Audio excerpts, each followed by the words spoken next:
Far beyond the familiar stars of the Milky Way, in a region of space almost untouched by human eyes, there existed a cluster of worlds so dangerous and hostile that very few species dared to set foot there. These were the Deathworlders, planets where the air could burn like acid. Storms raged with unimaginable force, and the wildlife was so deadly that even the most advanced armors and weapons could barely ensure survival. These worlds were home to the Deathworlders, a species that had evolved over countless generations in this unrelenting environment. They were tall, muscular, and astonishingly fast, with instincts honed to perfection by the constant demands of their harsh surroundings. Every sense, every reflex, every thought was shaped by survival. To the Deathworlders, danger was not something to avoid, it was a teacher, a companion, a guide that shaped their society, culture, and very identity.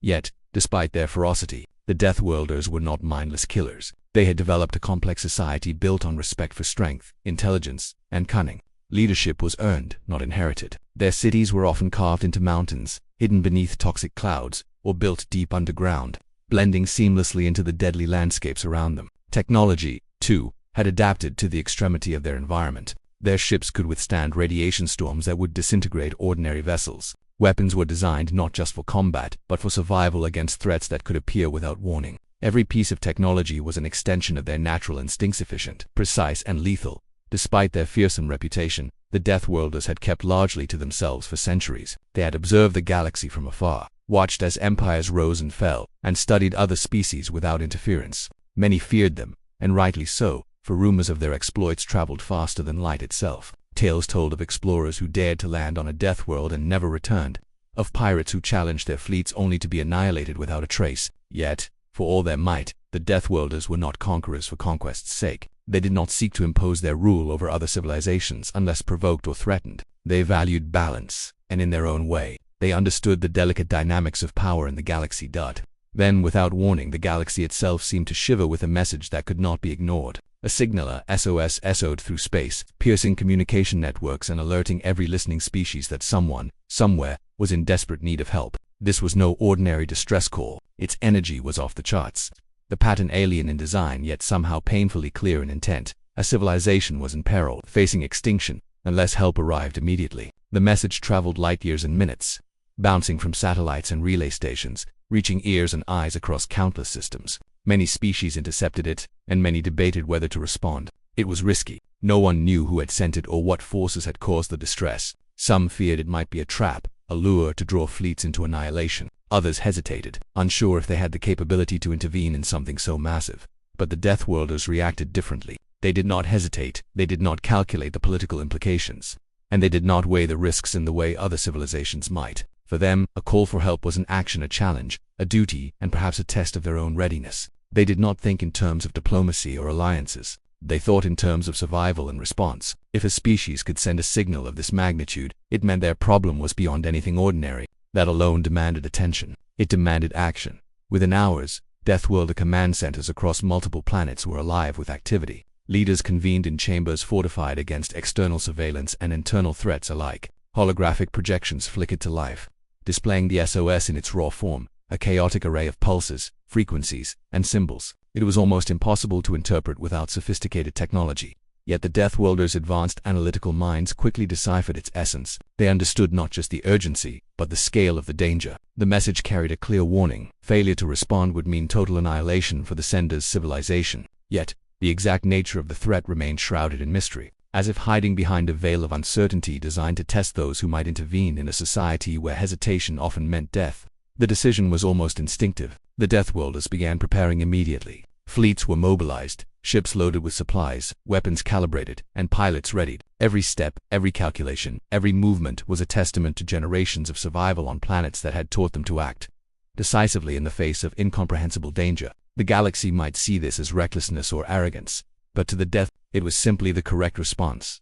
A measured, precise, and unstoppable reaction to a signal that demanded it. Even as they prepared, whispers of excitement and curiosity ran through the ranks. Who had sent this signal? What kind of danger could possibly warrant such a desperate call for help? And, perhaps most importantly, what would the Deathworlders learn from engaging with a species so desperate it risked exposing itself to the most feared warriors in the galaxy? Questions like these did not cause doubts, they caused anticipation. Every Deathworlder knew that this mission would not just test the limits of their technology, but the limits of their instincts, courage, and intelligence. It would be a trial unlike any they had faced before, and every member of the fleet would be part of a story that could be told for generations. By the time the first ships were ready to launch, the signal had begun to fade slightly, as though testing the resolve of those who had received it. But the Deathworlders did not hesitate. Their vessels tore through space at speeds that made conventional ships look sluggish, cutting across star systems with a precision and purpose that left no room for error. They moved as one entity, a coordinated force honed by centuries of survival in the most merciless environments imaginable. And somewhere, far beyond the familiar constellations, a civilization trembling on the edge of extinction would soon come face to face with the galaxy's most feared saviors, unaware that the Deathworlders had already decided they would answer the call first, and they would answer it completely. Even as the Deathworlder fleet advanced, attention hung in the vacuum of space. The SOS signal, though faint now, seemed almost alive, vibrating with the urgency and fear of its senders. It was a beacon of desperation, but also a test. The Deathworlders approached with calculated caution and raw instinct, knowing that what lay ahead might challenge everything they had ever known, but also knowing that failure to act was unthinkable. And so, the stage was set. The galaxy watched silently. The Deathworlders surged forward, and a story of danger, courage, and survival began to unfold, one that would echo through the cosmos and change the fates of countless species. As the Deathworlder fleet tore through the void of space, the rest of the galaxy remained oblivious to the silent drama unfolding far beyond the known territories. The SOS that had called them into action was not just a random cry for help. It came from a civilization whose existence was perilously delicate. The senders, a highly advanced but physically fragile species, had been grappling with threats that ordinary defenses could never hope to counter. Their fleets were capable, their planets scientifically advanced, yet they were no match for the cosmic dangers that had begun to encroach upon their worlds. Their distress signal had not been sent lightly. Every frequency transmitted, every pulse broadcasted into the stars, was the result of a calculation born from desperation. In the early hours following the affected civilization tried to organize a response of their own. Council chambers lit up with holographic projections of their solar systems, military strategists debating what could be done to protect billions of lives. Their scientists worked tirelessly, calculating probabilities, scanning every anomaly, and cross-referencing every possible threat. But time was against them. While their minds worked in methodical sequences, space around them was already rippling with dangers that moved faster than they could anticipate. Even their communication systems, sophisticated as they were, could barely keep the signal coherent over long distances. Messages were fragmented, warnings diluted, yet the desperation behind each pulse was unmistakable. Meanwhile, the Deathworlders' arrival had shifted the early situation dramatically. Although the senders had no way of knowing it yet, the fleet's approach was not subtle. Advanced scanners had already detected their energy signatures, their speeds, and even the calculated trajectories of each ship. Yet, instead of triggering panic, the initial readings sparked a flicker of hope. Here was a species feared by many across the galaxy, yet moving with purpose, precision, and unmistakable intent to assist. For a civilization teetering on the edge, hope was a fragile but powerful force. The faint glow of that hope began to ripple through command centers and residential hubs alike. People who had feared the end for decades suddenly dared to imagine survival, however tenuous. On the Deathworlder side, preparations continued, even during the long transit through uncharted space. Their pilots and warriors trained relentlessly, running simulations of worst-case scenarios, analyzing possible obstacles that could impede the mission, and rehearsing strategies for rescue operations that required absolute perfection. Unlike most other species, the Deathworlders did not rely solely on technology. Their instincts, sharpened by generations surviving lethal worlds, were as crucial as any weapon or scanner. Every pilot understood that speed without precision could mean disaster, and precision without adaptability was equally dangerous. They were trained to trust their instincts in conjunction with their machines, creating a synergy that was terrifyingly efficient.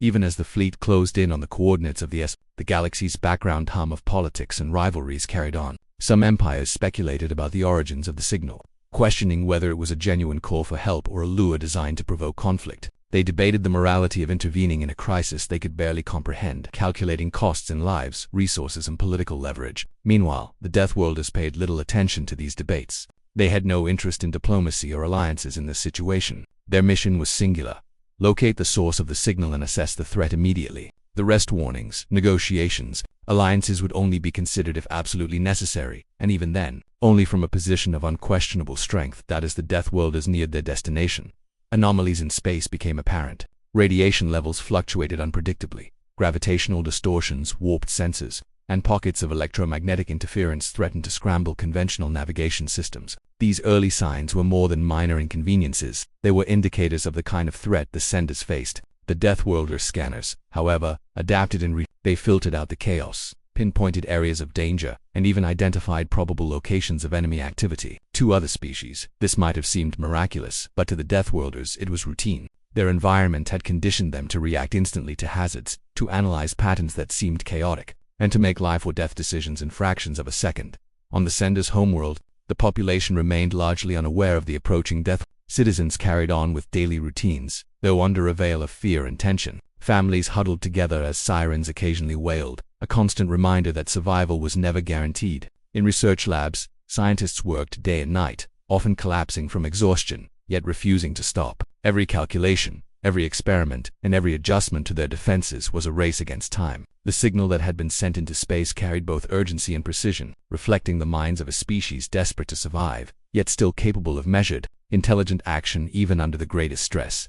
The early situation was complex not only because of external threats but also because of internal pressures. Leaders faced impossible decisions. Should they reveal the extent of the danger to the general population, risking mass panic? Or should they maintain a facade of control, hoping that secrecy might buy them precious hours or days? Every choice carried consequences, and no outcome was free from risk. These dilemmas consumed councils, scientific committees, and military leaders alike. Every day, every hour, every minute mattered. Time was not a friend, it was an adversary. Back in the void, the Deathworlder fleet continued its journey, unaffected by doubt or hesitation. Each vessel was a marvel of engineering, capable of adjusting its trajectory, speed, and weapon systems on the fly. Communication between ships was instantaneous, a network of minds and machines working together with a clarity and efficiency that bordered on perfection. Even minor errors, which might spell disaster for other species, were corrected instantly. The fleet's cohesion reflected not just training but a deeply ingrained culture of survival and excellence. In these early stages,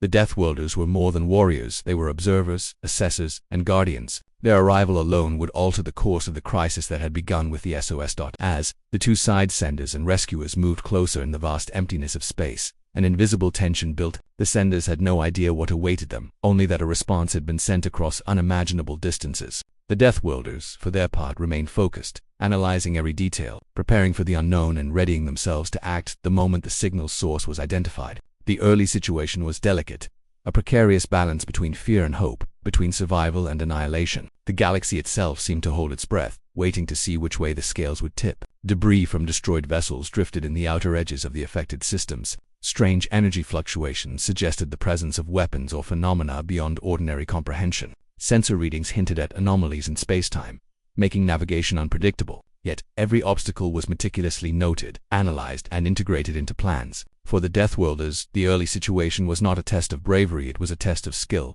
planning, and instinct. They were prepared to face anything, and in doing so, they set the stage for the conflicts and revelations that would come as they closed in on the heart of the crisis. And so, the early situation established a fragile equilibrium. On one side, a civilization faced imminent danger, doing everything it could to understand, prepare, and survive. On the other, the galaxy's most formidable responders raced across light years with purpose and determination, ready to intervene, assess, and, if necessary, annihilate any threat. Between these forces lay uncertainty, tension, and a faint glimmer of hope, the kind of hope that only arises when unimaginable peril meets equally extraordinary resolve. As the Deathworlder fleet continued its relentless approach, the situation around the SOS signal became increasingly unstable. The civilization that had sent the distress call had hoped for assistance, but even as hope flickered, the realities of the threat surrounding them began to escalate. Strange anomalies in space energy surges, collapsing fields, and unexplained gravitational shifts started affecting their systems. Communications began to fail sporadically, cutting off critical updates from satellites, planetary defenses, and research stations. Panic quietly spread among the population, not yet full-blown hysteria, but enough to slow coordinated efforts. Leaders were forced to make decisions without complete information, while scientists worked tirelessly to interpret the anomalies before they became catastrophic. Meanwhile, observed these early signs with calculated attention. For them, this was not chaos, it was data. Every unexpected energy surge, every gravitational distortion, every failing communication line was a clue. Their sensors recorded patterns, predicted outcomes, and modeled possibilities faster than any other civilization could even process. Yet, even with their advanced capabilities, the scale of the problem was immense. The anomalies indicated more than just natural cosmic hazards, they suggested an intelligent adversary, one that had engineered traps, blockades, or weapons capable of overwhelming entire planetary defenses. The SOS had not just been a call for help, it had been a warning that the galaxy itself was entering a dangerous new phase, one in which survival depended on extraordinary action.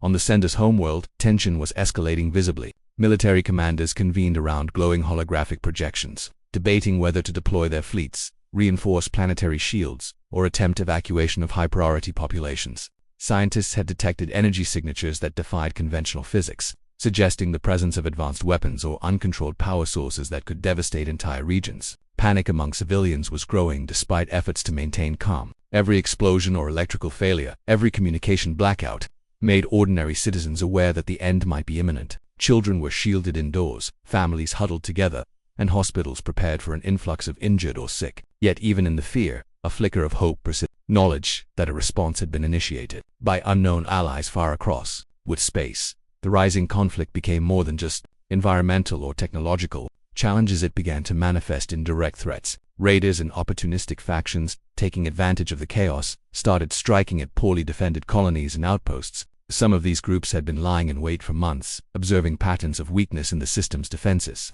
The sudden disturbances caused by energy anomalies and collapsing infrastructure provided perfect cover for raids. Supply lines were cut, resource shipments destroyed, and communications sabotaged. The sender's forces struggled to respond, stretched thin by the combination of natural anomalies and calculated attacks. Every small success felt like a victory, but the cost was enormous. Each loss made the threat more personal and immediate, transforming the abstract danger into a tangible, pressing crisis. From the Deathworlders' perspective, the rising conflict was both a test and an opportunity. Unlike most civilizations, they did not hesitate in the face of danger. They did not debate ethics or potential repercussions. Their approach was methodical, precise, and, above all, aggressive. Scouts and advanced teams were deployed to assess the anomalies and hostile activities. Using a combination of instinctive decision-making and advanced technology, the Deathworlders quickly mapped the areas of greatest threat. They identified potential traps, possible ambush points, and the most vulnerable aspects of the enemy's defenses. Their analyses were shared instantly with the fleet, allowing leaders to coordinate movements and attacks with uncanny precision. Even as the Deathworlders moved into position, the senders continued to struggle with their own systems. Power grids fluctuated, transportation lines failed, and automated defense drones malfunctioned in critical zones. Civilian casualties were rising, and the social fabric of the planet was under stress. Despite these setbacks, acts of courage and ingenuity appeared among the population. Engineers and scientists risked their lives to repair damaged infrastructure. Volunteers navigated hazardous zones to deliver supplies. Small units of defenders mounted daring counterattacks against raiders or malfunctioning systems. These early acts of bravery provided temporary relief but were not enough to stem the tide of conflict. The rising danger was building faster than they could react. As tension increased, so too did the complexity of the Deathworlders' operations. They did not simply wait for the crisis to arrive at their ships. They created controlled interventions designed to stabilize key points, protect vulnerable populations, and neutralize immediate threats. Strike teams were deployed to intercept raiding parties and secure strategic locations. Sensor arrays were positioned to predict and counter anomalous energy surges. Communication relays were established to restore lost links between colonies and command centers. The Deathworlders moved with a precision that seemed almost preternatural, as if they could anticipate the flow of chaos before it even occurred. Their actions had a dual effect. While they were mitigating immediate threats, they also allowed the sender's forces to regroup and regain some measure of control. The rising conflict reached a new level of intensity when the intelligent adversaries behind the anomalies became more active. Unseen forces began deploying traps, energy fields, and attacks designed to exploit the vulnerabilities in both the senders' defenses and the Deathworlders' intervention efforts. Entire sections of space became contested zones where ordinary travel was impossible, and even the most advanced ships had to navigate carefully. Sensors registered unknown entities moving at incredible speeds, sometimes appearing and disappearing in ways that defied conventional physics. These developments made it clear that the SOS was not merely a signal of distress, it had been a beacon calling attention to a battle that had already begun, one that required extraordinary skill, courage, and coordination to survive. Within this escalating chaos, the psychological pressure on the senders increased. Leaders who had hoped for a controlled response now realized that time was slipping away. Fear mixed with hope in unpredictable ways. Some individuals froze under the mounting tension, unable to make decisions. Others became hyper-focused, driven to act with extraordinary creativity and determination. Families, communities, and even entire cities adapted in real time to the shifting dangers, learning to function in a world where survival depended on split-second decisions, constant vigilance, and trust in forces beyond their understanding. For the This rising conflict was both a challenge and an opportunity to demonstrate their efficiency, adaptability, and sheer capability. They were not acting merely as rescuers, they were engaging with a dynamic, dangerous environment in which every action could have unintended consequences. Each decision, each deployment, and each intervention carried risks. Yet the Deathworlders thrived under such conditions. Where other civilizations might falter or hesitate, they excelled. The chaos around them provided data, honed their instincts, and reinforced their sense of purpose. They moved like predators in a jungle of stars, combining instinct, intelligence, and technology to navigate a battlefield that was as complex as it was deadly. The rising conflict had transformed the situation into a volatile storm of activity, uncertainty, and danger. Civilizations that had hoped to survive through careful planning were forced into improvisation. Hidden threats revealed themselves, both in space and within the political and social structures of the sender's society. And yet, through it all, the Deathworlders pressed forward, unflinching, unstoppable, and ready to confront whatever challenges awaited them at the heart of the crisis.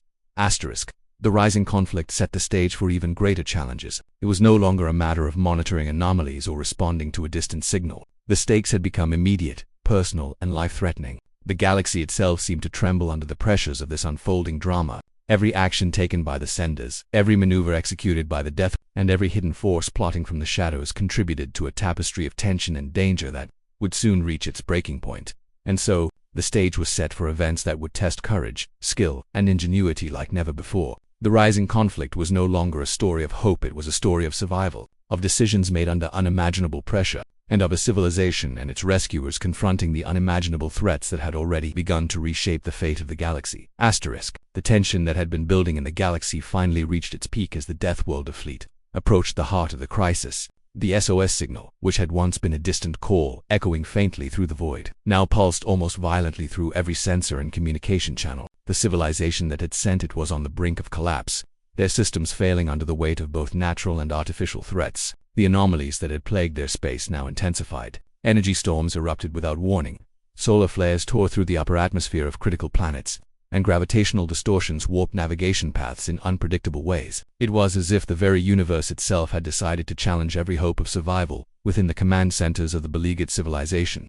Chaos had begun to take hold. Leaders shouted over broken communication lines. Scientists frantically recalibrated failing systems, and soldiers struggled to maintain order among both military and civilian populations. The breakdown of coordination was almost total. Automated defense grids, once the pride of their civilization, misfired under the stress of fluctuating power and interference. Some sectors became completely dark, with no communication or monitoring possible, leaving entire cities exposed to attacks or environmental hazards. Panic rippled outward, infecting even those who had until now maintained composure. Families huddled in shelters, waiting for explosions or energy surges that could arrive without warning. As the Deathworlders drew closer, they could see the extent of the devastation and understand the full magnitude of the danger. What had once been a series of scattered anomalies and isolated attacks had now become a full-blown crisis. Hostile forces, whose existence had been hinted at only in sensor readings, now made themselves visible. Unidentified ships and energy constructs moved with speed and precision, attacking strategic installations, sabotaging communications, and destroying supply lines. Unlike ordinary pirates or raiders, these threats seemed intelligent, anticipating defensive maneuvers and striking with surgical accuracy. The situation was rapidly approaching a point where survival could no longer be guaranteed without direct intervention. For the breaking point was not just an abstract idea, it was a tangible, immediate reality. Every ship in the fleet became a hive of activity. Pilots prepared for extreme maneuvers, weapons systems were calibrated for maximum efficiency, and tactical coordinators mapped the chaos in real time. Yet even with their experience and instinctive skill, the scale of the crisis was staggering. The galaxy seemed to push back against their every move. Gravity distortions threatened to pull ships off course. Energy surges threatened to disable shields, and hostile forces continuously tested the fleet's defenses. This was no ordinary mission, it was a test of their entire species' ability to adapt, react, and survive under conditions that defied logic. Meanwhile, the sender civilization reached a critical stage of desperation. Entire planetary systems faced collapse. Some planets experienced massive blackouts, leaving cities vulnerable to environmental hazards. Hospitals were overwhelmed, unable to treat the influx of injured civilians. Supply chains, already stretched thin, collapsed completely in some regions, leaving people without food, water, or medical care. Fear became pervasive. Yet, amid this turmoil, there were remarkable acts of courage. Volunteers navigated hazardous zones to deliver supplies. Scientists risked exposure to lethal radiation to repair critical systems. military units launched daring counterattacks against hostile forces, often sacrificing themselves to protect civilians. These acts, while heroic, could only temporarily stem the tide of disaster. The breaking point was further intensified by the emergence of a new, unknown adversary. Energy readings indicated the presence of a powerful entity or force operating at a scale beyond comprehension. Unlike ordinary attackers, this force manipulated space itself, creating barriers, distortions, and traps designed to disrupt both defensive and rescue operations. Conventional weapons had limited effect against it. Even the Deathworlders, whose ships and instincts had survived countless deadly scenarios, faced a challenge unlike anything they had encountered before. Every engagement became a battle not just against enemy forces but against the very fabric of the environment around them. As these pressures mounted, the Deathworlders adapted quickly. Strike teams were dispatched to stabilize key regions, protect vulnerable populations, and neutralize immediate threats. Advanced sensors scanned for anomalies, mapping distortions and energy surges with unmatched accuracy. Pilots executed maneuvers that required split-second timing, dodging attacks and navigating hazards that would have destroyed less experienced crews. The fleet's coordination was near perfect, a combination of instinct, training, and technology that allowed them to intervene at critical points. Every action taken was precise, efficient, and lethal, reflecting a species honed by centuries of survival in the deadliest environments imaginable. The civilization sending the SOS watched, often in disbelief, as the Deathworlders' actions began to shift the balance. Areas that had seemed doomed were stabilized. Hostile forces were neutralized before they could strike key targets. Communication relays were restored, allowing leaders to coordinate evacuations, defense strategies, and humanitarian aid. In the middle of chaos, hope returned not as a vague possibility, but as a tangible, observable force. The presence of the Deathworlders transformed the early despair into a calculated, organized fight for survival. Despite these successes, the breaking point continued to test everyone involved. Casualties mounted, systems failed, and the scale of destruction was staggering. Leaders on the sender's side were forced to make impossible decisions: which regions to defend, which populations to prioritize, and how to allocate resources when every option involved loss. Fear and tension reached a peak. Every minute, every second, could determine the survival of millions. The breaking point was not just a physical or technological challenge, it was a test of willpower, leadership, and courage under extreme pressure. Despite their efficiency, were not immune to the strain. Pilots felt the weight of responsibility as they navigated through hazardous zones. Weapons officers recalculated firing solutions in real time, and command centers continuously adjusted strategies as the situation evolved. Yet even as the crisis reached a near unmanageable scale, the Deathworlders' instinct and experience allowed them to remain calm and focused. Where fear might have paralyzed other species, the breaking point fueled their precision, heightened their senses, and sharpened their judgment. By the time the crisis had reached its absolute peak, a pivotal moment emerged. Entire regions of space were contested, systems were on the verge of collapse, and hostile forces threatened to overwhelm both the senders and the intervening fleet. It was in this exact moment, the height of chaos and danger, that the Deathworlders' presence became critical. Their decisions, actions, and interventions would determine whether survival was possible or whether the SOS would ultimately go unanswered. Every maneuver, every tactical choice, and every ounce of their instinctive skill mattered more than ever. It was not simply a battle of firepower or technology, but a struggle of endurance, intelligence, and adaptation.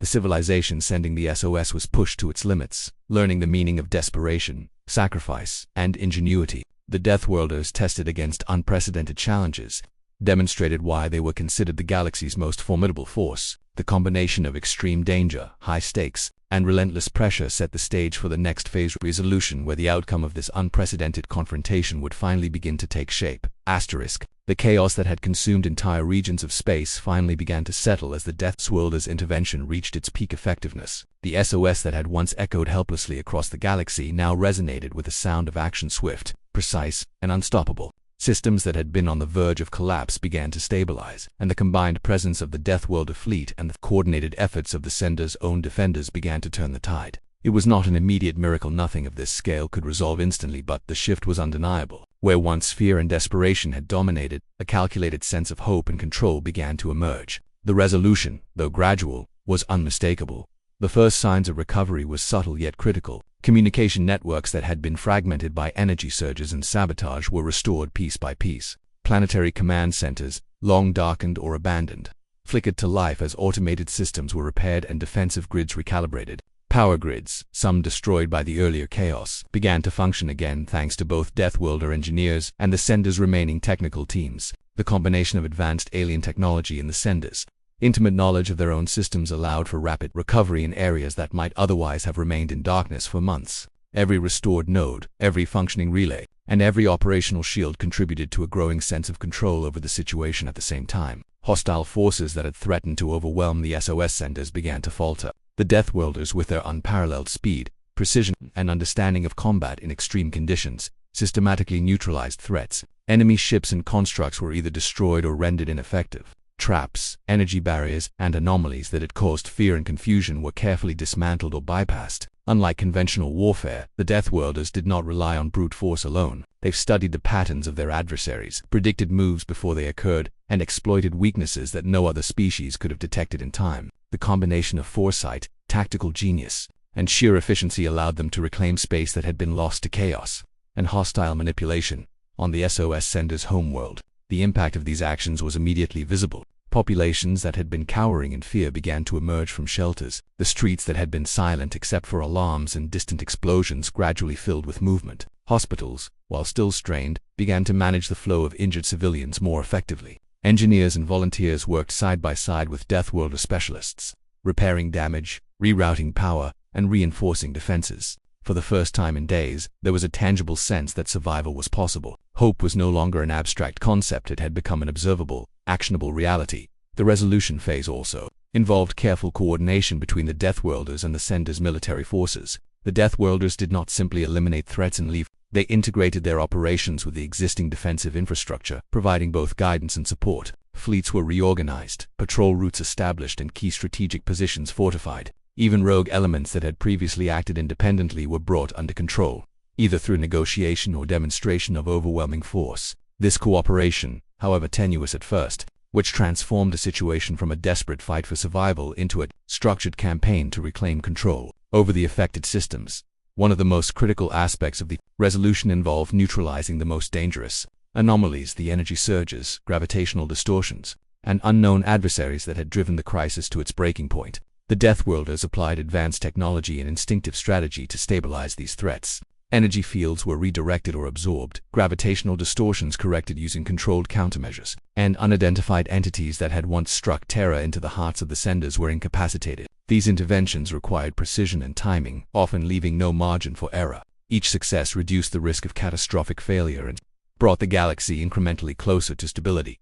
As the immediate threats were neutralized, attention turned to rebuilding the structural and societal damage that had occurred during the conflict. Entire sectors had experienced resource shortages, communication blackouts, and environmental hazards. The Deathworlders assisted in logistical planning, ensuring that essential supplies reached critical areas first. They prioritized the protection of civilians, the restoration of key infrastructure, and the reinforcement of strategic points. Simultaneously, the senders themselves worked tirelessly to implement long-term recovery plans, coordinating efforts across multiple planets and systems. While the scale of the devastation ensured that full recovery would take months or years, the initial steps towards stability were decisive and effective. The resolution was not without sacrifice. Countless lives had been lost or irrevocably changed by the events leading to the breaking point. Many families mourned the dead, and entire communities faced the task of rebuilding their homes, systems, and social structures. The breaking point was more than just a narrative turning point. It was the moment where hope, fear, skill, and courage collided. It was the point at which the fate of a civilization and the galaxy's most feared warriors were intertwined in a high-stakes struggle, one that demanded extraordinary action, relentless focus, and absolute resolve. What happened next would define the survival, the future, and the legacy of all involved. Military forces that had fought heroically were depleted, with both resources and personnel stretched to their limits. Even the Deathworlders, though nearly unmatched in skill and resilience, faced losses in ships, equipment, and personnel. Yet, despite these sacrifices, the combined efforts of the rescuers and defenders had succeeded in transforming imminent catastrophe into a controlled, manageable recovery. The psychological impact of the resolution on the sender's civilization was profound. What had once been panic and fear was replaced with cautious optimism. Citizens began to regain confidence in their leaders, their systems, and their own abilities to survive future crises. Stories of bravery, ingenuity, and cooperation spread quickly, reinforcing morale and social cohesion. The intervention of the Deathworlders, while initially intimidating, came to be seen as both a protective force and a symbol of what could be achieved through decisive action and unyielding resolve.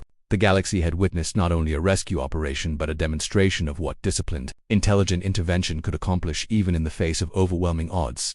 From the perspective of the The resolution also served as a testament to their own effectiveness, instinct, and adaptability. They had entered a situation of immense uncertainty, faced threats on multiple fronts, and navigated environmental challenges that defied conventional understanding. In doing so, they had reaffirmed their reputation as the galaxy's most formidable force. Yet, the outcome also emphasized the importance of collaboration, precision, and measured action. Even for a species honed by the deadliest worlds, success depended on understanding, anticipating, and integrating with the environment and the people they were protecting. The immediate danger had been neutralized, key systems restored, and the majority of hostile forces eliminated. Civilizations previously on the brink of annihilation now had the opportunity to stabilize and rebuild. The SOS, which had once been a cry of despair, was now a symbol of successful intervention, a reminder that even in the darkest moments, timely action, intelligence, and courage could turn the tide. The galaxy, though still fragile, had survived one of its most perilous challenges. The resolution phase did more than stabilize the present. It laid the groundwork for future preparedness.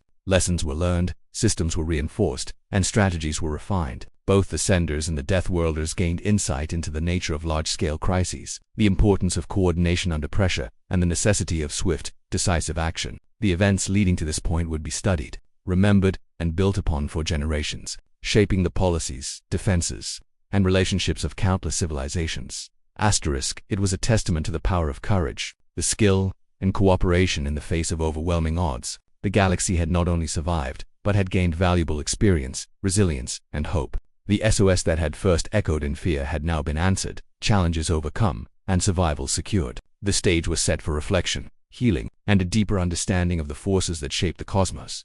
The dust of the conflict had begun to settle, leaving behind a galaxy forever altered by the events that had unfolded. The SOS that had once echoed as a desperate plea now served as a reminder of both the fragility and resilience of life across the stars. Across the systems affected by the crisis, populations slowly emerged from shelters, outposts, and defensive positions, blinking against the light of a galaxy that had survived its most dangerous hour. Streets, cities, and planetary hubs bore the scars of chaos. Collapsed buildings, scorched landscapes, and remnants of destroyed ships dotted the terrain. Yet amid the destruction, life persisted. The will to survive, to rebuild, and to learn from the ordeal had not been extinguished for the civilization that had sent the SOS. The aftermath was both sobering and enlightening. Leaders convened to assess the toll of the crisis, lives lost, resources depleted, and systems damaged. Each report was a stark reminder of how close extinction had come. Yet, alongside the devastation, there was an undeniable sense of achievement. The population had endured, systems had been stabilized, and the most immediate threats neutralized. Plans for recovery were already underway, with engineers, scientists, and citizens working together to repair infrastructure, restore power grids, and secure communications. Lessons learned from the failures and successes during the crisis were being documented,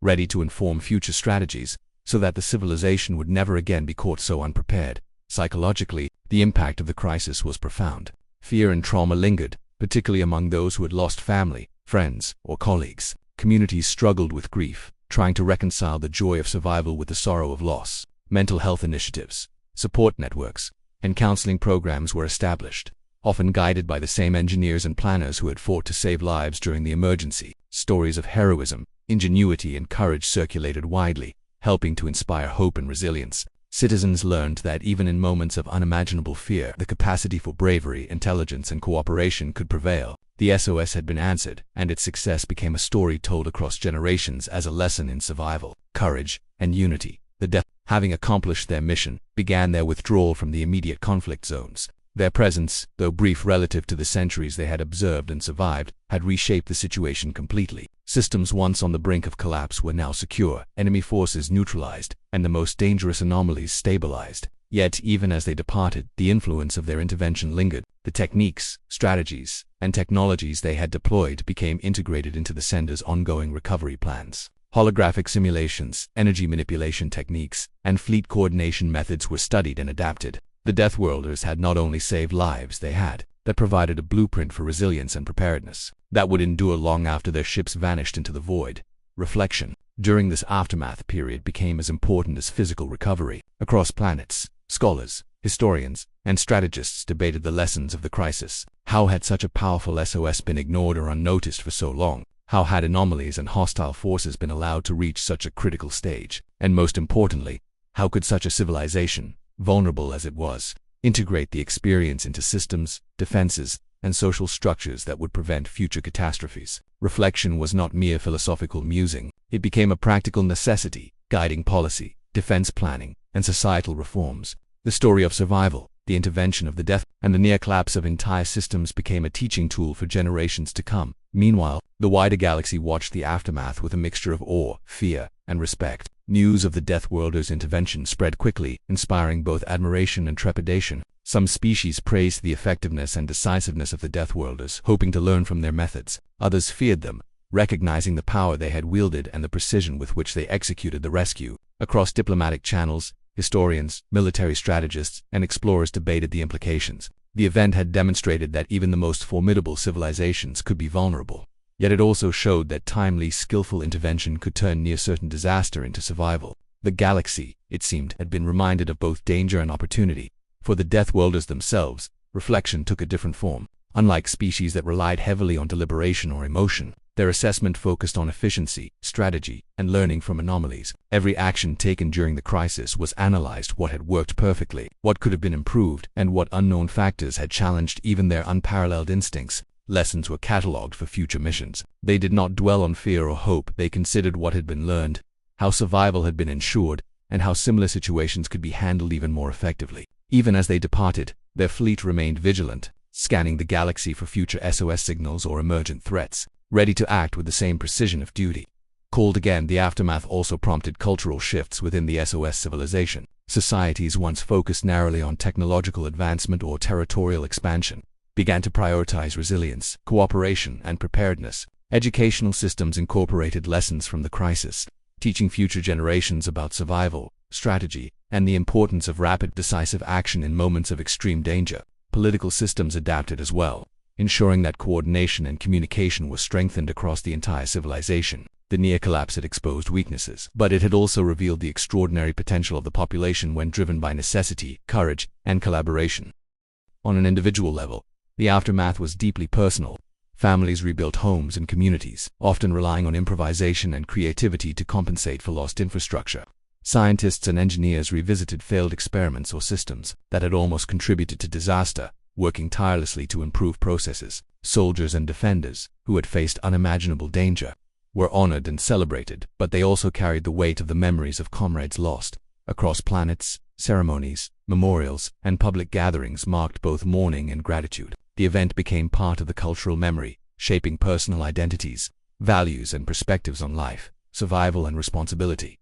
Economically and technologically, the aftermath spurred rapid adaptation. Resource management systems were improved, supply chains redesigned, and redundancies built into critical infrastructure. The crisis had highlighted vulnerabilities in energy distribution, transportation networks, and planetary defense systems. Engineers implemented new safeguards, inspired by the Deathworlders' approach to strategy and efficiency.